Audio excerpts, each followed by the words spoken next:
नंदुरबार जिल्ह्यातील अक्कलकुवा तालुक्याचे अपर तहसील कार्यालय मोलगी येथे उद्घाटन। अक्कलकुवा तालुक्यातील व्यास हा मोठा असल्यामुळे तालुक्यातील 193 ग्रामपंचायतीच्या कारभार 20% भाग वगळता संपूर्ण सातपुड्याच्या डोंगर भागात आहे। या ठिकाणी जनतेला नेहमी शासकीय कामासाठी तारेवरची कसरत करावी लागत असते। अक्कलकुवा येथे विविध दाखल्यांच्या कामानिमित्त बहुसंख्य जनतेला ये-जा करावी लागत असते। सातपुड्यातील कानाकोपऱ्यातून अक्कलकुवा या ठिकाणी पोहोचताना आजही अनेक किलोमीटरचा पायपीट व शेकडो रुपयांचा चुराडा होत असतो। म्हणून जनतेच्या सुविधेचा विचार करून मोलगी येथील अपर तहसील कार्यालयाचे उद्घाटन करण्यात आले।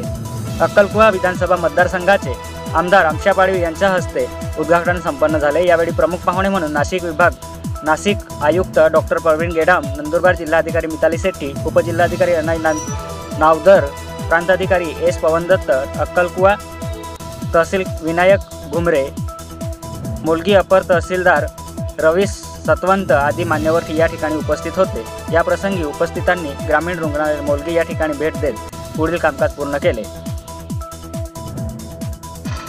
नंदुरबार जिल्ह्यातील अक्कलकुवा तालुक्याचे अपर तहसील कार्यालय मोलगी येथे उद्घाटन। अक्कलकुवा तालुक्यातील व्यास हा मोठा असल्यामुळे तालुक्यातील 193 ग्रामपंचायतीच्या कारभार 20% भाग वगळता संपूर्ण सातपुड्याच्या डोंगर भागात आहे। या ठिकाणी जनतेला नेहमी शासकीय कामासाठी तारेवरची कसरत करावी लागत असते। अक्कलकुवा येथे विविध दाखल्यांच्या कामानिमित्त बहुसंख्य जनतेला ये-जा करावी लागत असते। सातपुड्यातील कानाकोपऱ्यातून अक्कलकुवा या ठिकाणी पोहोचताना आजही अनेक किलोमीटरचा पायपीट व शेकडो रुपयांचा चुराडा होत असतो। म्हणून जनतेच्या सुविधेचा विचार करून मोलगी येथील अपर तहसील कार्यालयाचे उद्घाटन करण्यात आले।